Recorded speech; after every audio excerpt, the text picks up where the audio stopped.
Muscular dystrophy को ठीक करने के लिए निम्नलिखित में से दिया जाता है कि जो मस्कुलर डिस्ट्रोफी होती है ये होती कौन सी डिजीज होती है। तो दोस्तों मैं बता दूं सबसे पहले कि जो डिजीज होती है एक आनुवांशिक बीमारी होती है। हाँ जी, क्या होती है? जेनेटिक जो डिजीज होती है उन बीमारियों का एक समूह होती है और ये कई प्रकार की होती है। और इस बीमारी में खासतौर से क्या होता है, जो मांसपेशियां होती है, मसल्स होती हैं, वो कमजोर हो जाती हैं। और दोस्तों ये मसल्स जो कमजोर हो जाती हैं इनका जो उपचार है, यानी जो आनुवांशिक बीमारियां हैं इनका उपचार बहुत ही कम है। और दोस्तों जैसे कि अपन फिजिकल थेरेपी देकर भी इनका उपचार कर सकते हैं।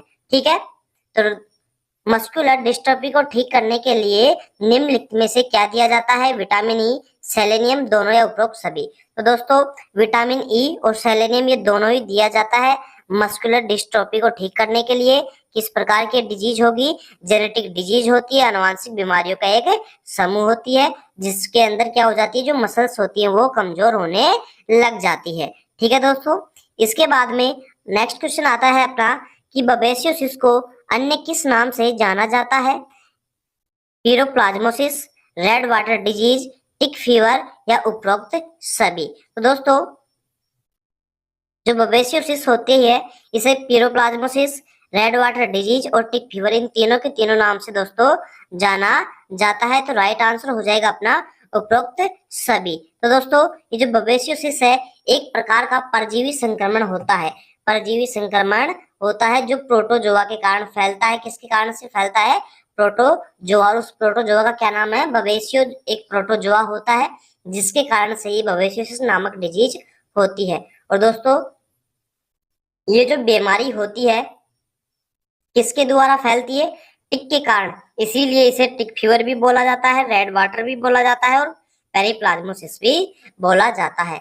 अब दोस्तों ये जो टिक के द्वारा फैलता है तो मुख्य रूप से ये दोस्तों पशुओं में होने वाली एक बीमारी होती है। और दोस्तों इसके जो लक्षण होते हैं क्या होंगे? बुखार हो जाएगा, पशु में ठंडा होने लग जाएगी, यानी अत्यधिक ठंड हो जाएगा।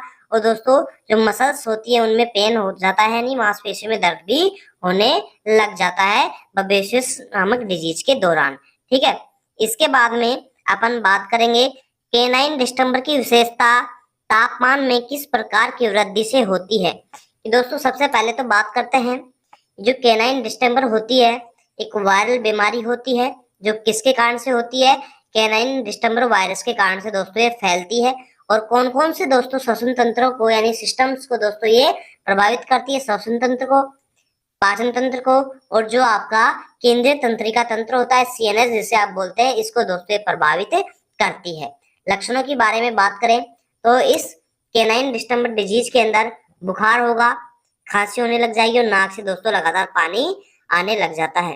तो दोस्तों केनाइन डिस्टेंबर की विशेषता इसमें तापमान में किस प्रकार की वृद्धि से होता है? तो दोस्तों ये द्विचरणीय प्रकार से होगा। ठीक है, option number C right answer हो जाएगा। ठीक है, अगला क्वेश्चन देखिएगा अपना, रेबीज का ऊष्मायन काल क्या होता है? दोस्तों जो रेबीज होती है एक प्रकार की वायरल बीमारी होती है जो केंद्रीय तंत्रिका तंत्र को प्रभावित करती है। और दोस्तों जो रेबीज बीमारी होती है इसका बचावी उपचार होता है, क्योंकि दोस्तों ये वैक्सीनेशन टीकाकरण करवा करके इसका बचाव कर सकते हैं, इसका कोई इलाज संभव नहीं है। ठीक है, इसके लक्षण क्या होंगे? सिर में दर्द होने लग जाता है, बुखार होने लग जाता है और पशु को दोस्तों भ्रम हो जाता है और मांसपेशियों में ऐंठन भी हो जाता है रेबीज के अंदर। तो दोस्तों ये जो रेबीज होता है ये डॉग और भी जो जानवर होते हैं जिनके अंदर लार टपकती है उन जानवरों के काटने से या खरोचने से दोस्तों रेबीज होने की संभावना हो जाती है। तो जब भी कोई रेबीज या रेबिड वायरस से संक्रमित जानवर किसी व्यक्ति को या किसी जानवर को काट ले तो उसे वैक्सीनेशन रेबीज का टीका जरूर लगवाना चाहिए। तो क्वेश्चन क्या है कि रेबीज का ऊष्मायन काल क्या होता है? कुछ दिन का, कुछ महीनों का, कुछ साल का, कुछ दिन से लेकर के कुछ साल का। तो राइट आंसर हो जाएगा जो रेबीज का ऊष्मायन काल होता है वो कुछ दिन से लेकर के कुछ साल तक होता है मेरे दोस्तों। ठीक है, नेक्स्ट क्वेश्चन देखिएगा कि म्यूराइन श्वसन और माइकोप्लाज्मोसिस श्वसन तंत्र की सूजन की विशेषता होती है। जो म्यूराइन श्वसन होता है और माइकोप्लाज्मोसिस श्वसन होता है इस तंत्र की सूजन की क्या विशेषता होती है? समयुग्मन, समयुग्मन, नाक या बाहरी कान या दोस्तों मध्य कान। तो दोस्तों यह जो है ये माइकोप्लाज्मा बैक्टीरिया के द्वारा होती है। जो आपकी बीमारी होती है कौन सी, म्यूराइन श्वसन और माइकोप्लाज्मासिस जो श्वसन की जो सूजन होती है ये किसके कारण से होती है, माइकोप्लाज्मा बैक्टीरिया के द्वारा होती है। और दोस्तों ये मुख्य रूप से कौन से जानवर में देखने को मिलती है, सुअर के अंदर ये दोस्तों देखने को मिलती है। ठीक है, तो ये समयुग्मन कॉन्जेटिव होती है। Option number A right answer हो जाएगा। ठीक है, अगला क्वेश्चन देखिएगा, माउस पॉक्स का पर्यायवाची होता है।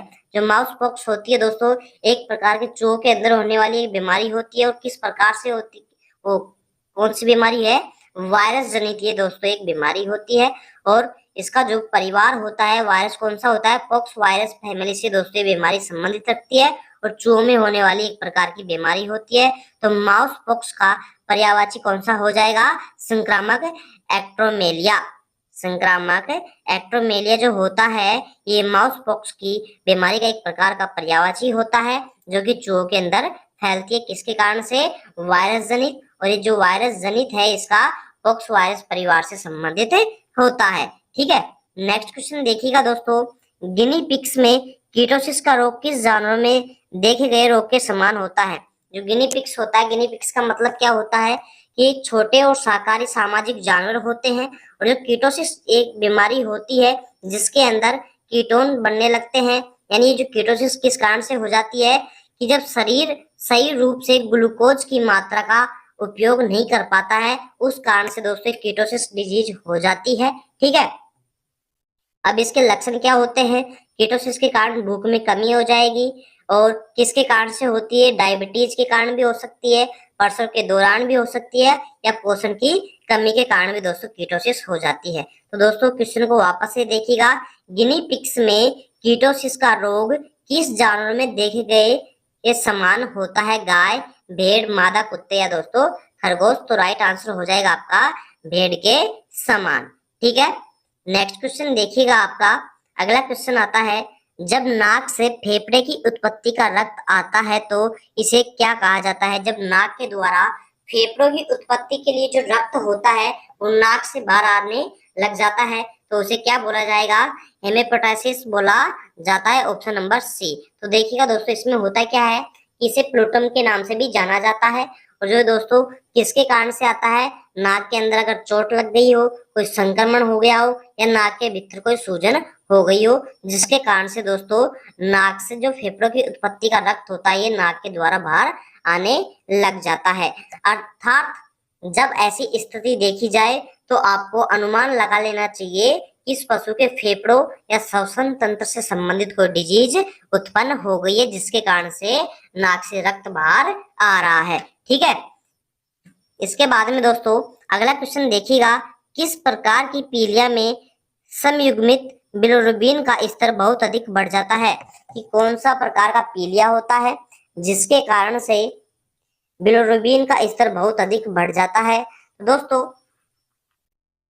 जो पोस्ट हेपेटिक पीलिया होता है इसके अंदर जो समयुग्मित बिलिरुबिन होती है उसका जो आकार होता है, स्तर होता है, ये बहुत अधिक बढ़ जाता है मेरे दोस्तों। किस कारण से होता है, एक किस कारण से होता है कि जब लीवर की सेल्स होती हैं ये ठीक तरीके से कार्य नहीं करती हैं तो दोस्तों जो समयुग्मित बिलिरुबिन होती है इसका स्तर बहुत अधिक बढ़ जाता है जब लीवर सेल्स सही तरीके से कार्य नहीं करती हैं, जब ये पोस्ट हेपेटिक पीलिया हो जाता है मेरे साथियों। ठीक है, अगला और लास्ट क्वेश्चन देखिएगा कि प्रोबैंक का उपयोग किसके निदान के लिए किया जाता है। प्रोबैंक क्या होता है, एक शल्य चिकित्सा या पशु चिकित्सा में काम आने वाला एक उपकरण होता है।